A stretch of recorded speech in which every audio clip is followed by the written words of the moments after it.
Oi,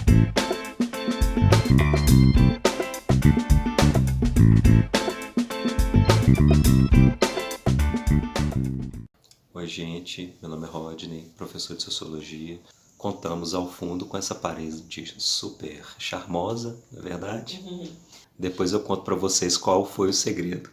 Hoje eu vou fazer uma abordagem aqui, né, sobre a pandemia do coronavírus, né, que nós estamos vivendo atualmente, a partir de uma abordagem assim sociológica, né, antropológica e tudo. Vou fazer aqui umas pontuações, né, serão 9 pontos que eu considerei atualmente mais relevantes para uma conversa interessante, né, aqui no vídeo e posteriormente também. O primeiro ponto que eu gostaria de destacar, né, nesse contexto do coronavírus é uma análise assim sociológica mais funcionalista, né, digamos. Por que ela é importante? Eu vou explicar.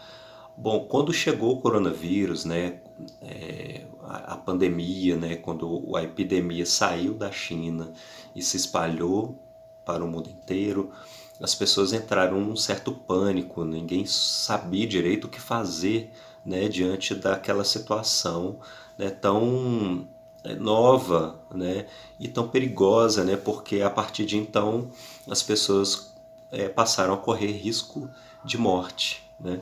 Então, muita gente recorreu aos supermercados, né, para estocar álcool em gel em casa. Teve também pessoas que foram para os supermercados para fazer grandes compras de alimentos, né? E assim, ninguém sabia direito como se proteger, como não contrair o vírus. E aí, de repente, o uso de máscaras, né, se impôs na vida das pessoas, assim, de modo geral.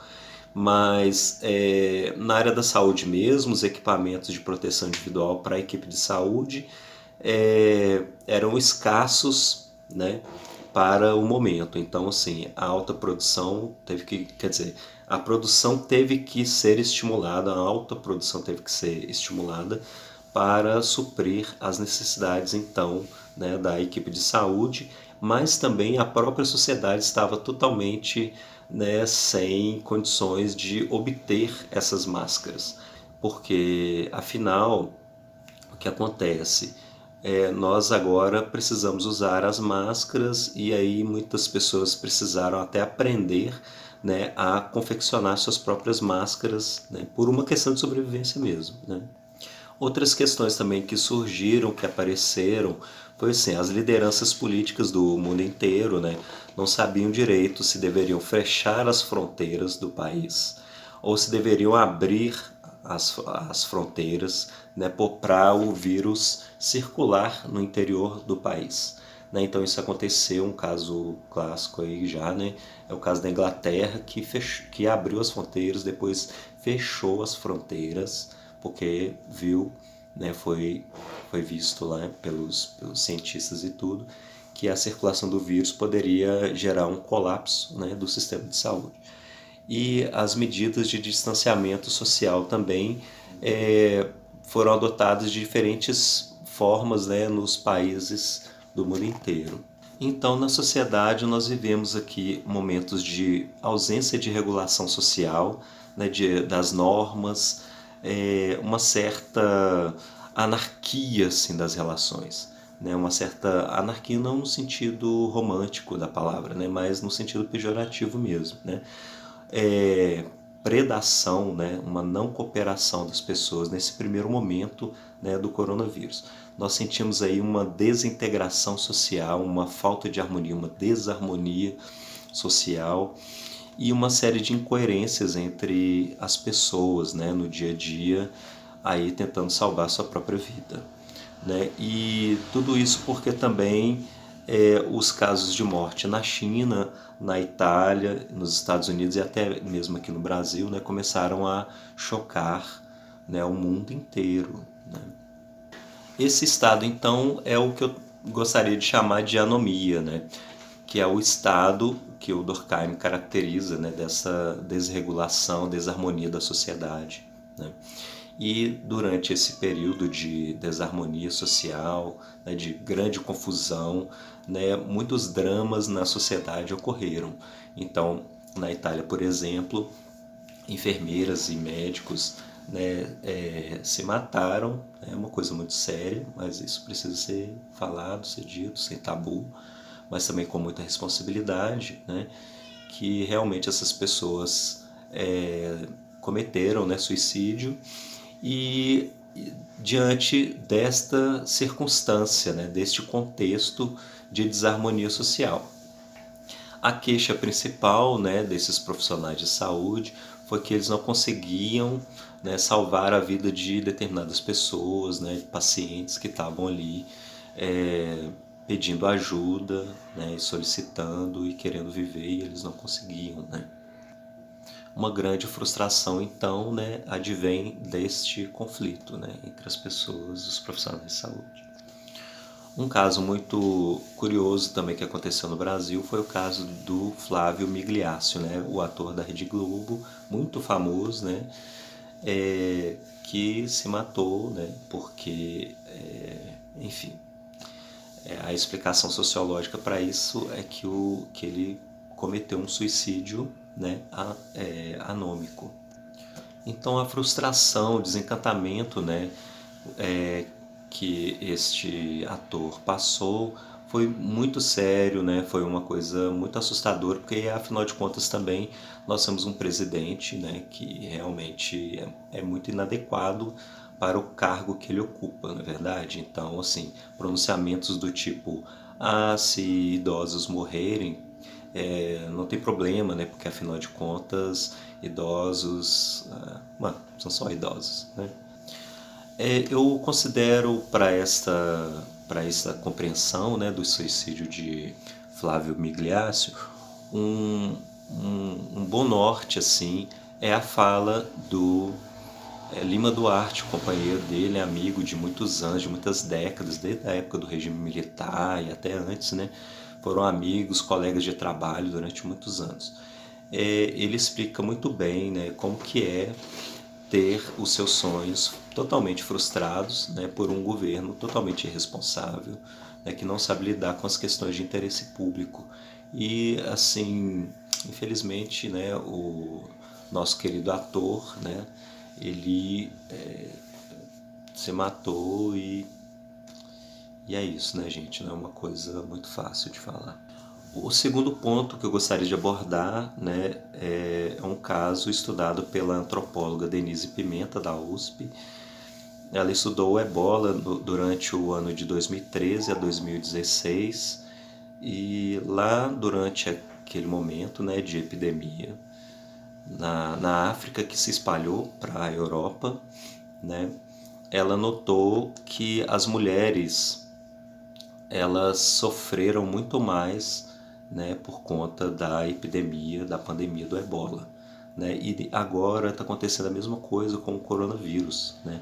Porque, afinal de contas, existe esse papel social muito tradicional e o patriarcado, o machismo muito forte, onde que coloca as mulheres, né, naquele lugar de serem cuidadoras de casa, dos filhos, dos maridos e tudo. Né? E isso em diferentes classes sociais. Né? Dentre esses custos, né, sociais da pandemia, tem também o aumento da gravidez da adolescência e a violência doméstica. Né? Inclusive, a outra antropóloga que aborda também essa questão é a Débora Diniz, né, que detectou, através de números, né, estatísticos, que na China aumentou divórcio e violência doméstica na China. Uma das classes sociais também que perde muito, né, com o coronavírus são dos trabalhadores informais, né, que têm aí seus trabalhos temporários, né, sem direitos trabalhistas. Então são pessoas que precisam o tempo todo, né, trabalhar ali para sobreviver mesmo, para conseguir o seu dinheiro para sustentar suas famílias. Né?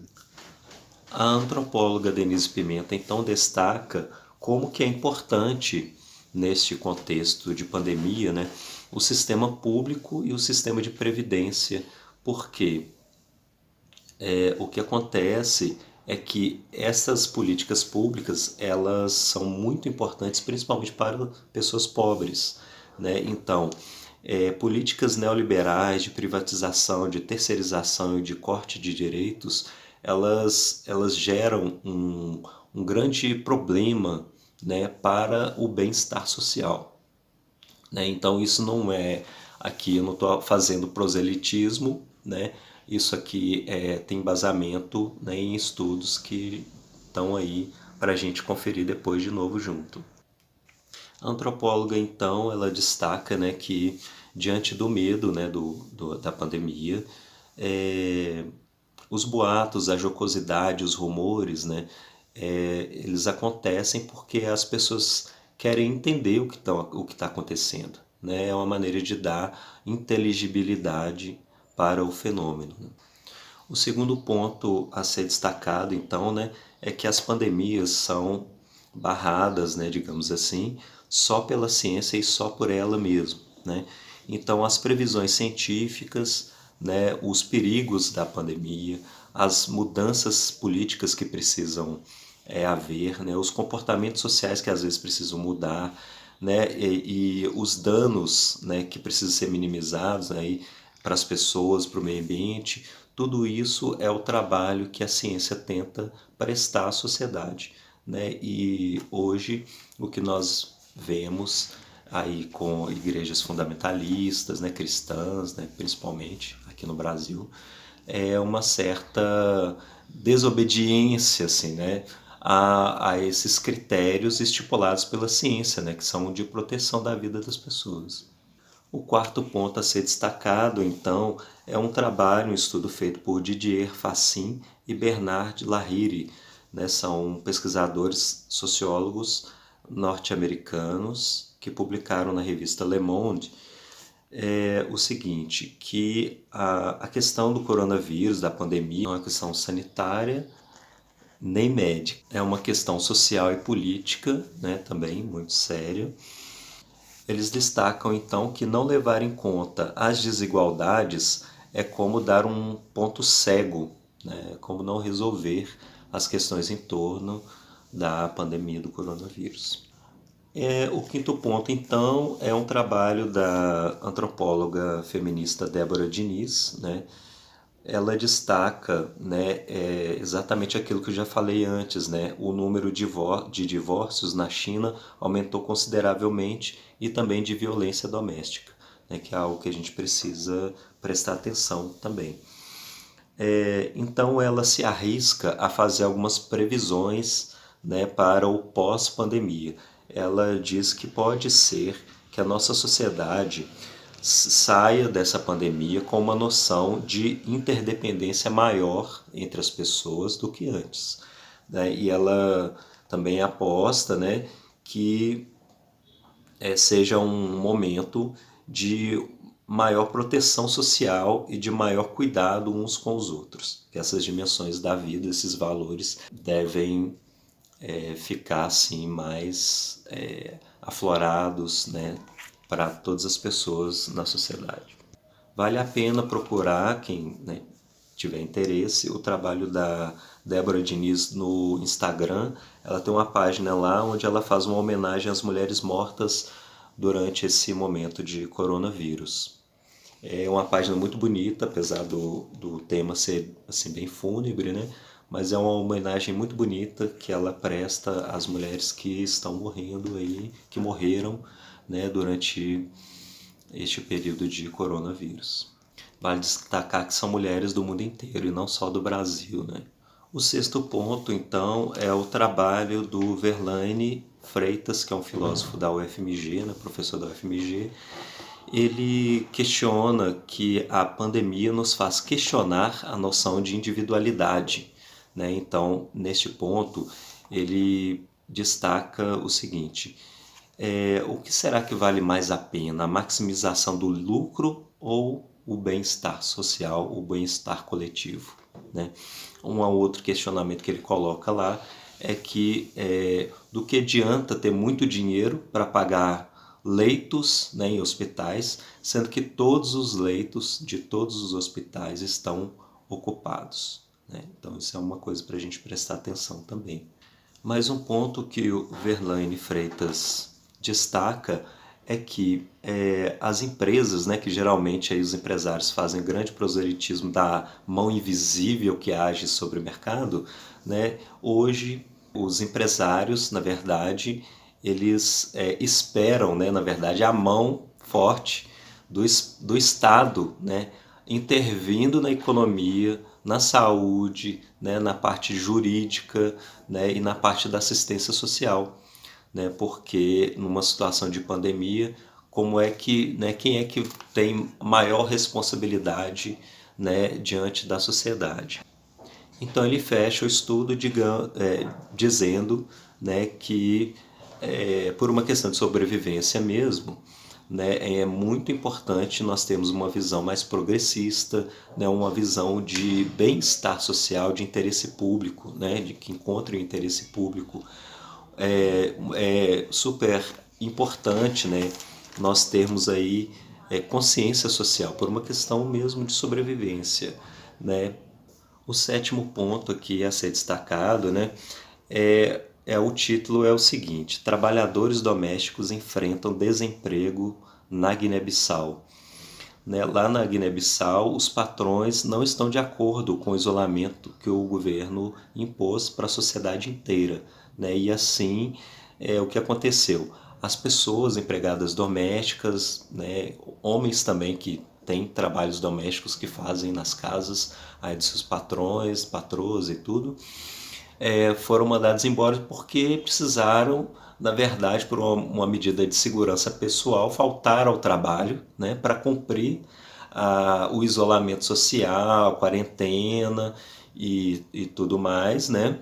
Então, esses empresários o que fizeram? Discordaram de tudo isso, né? Foram contra as medidas do governo e demitiram 300 pessoas, mais de 300 pessoas.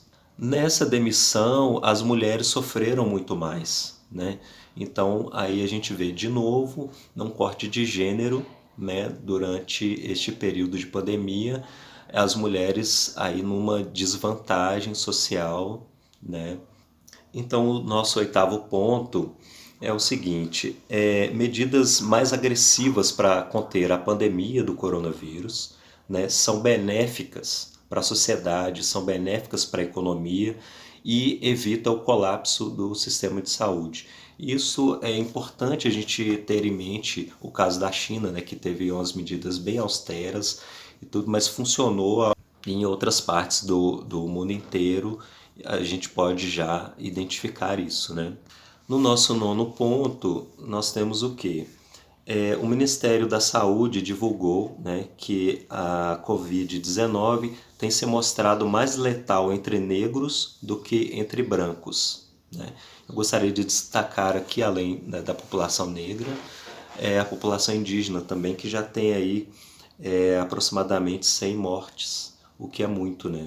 Então, pensando na nossa população negra e parda, né, no Brasil, o que nós precisamos observar imediatamente é que mais de 64% da população acessa o SUS, essa população negra e parda, né?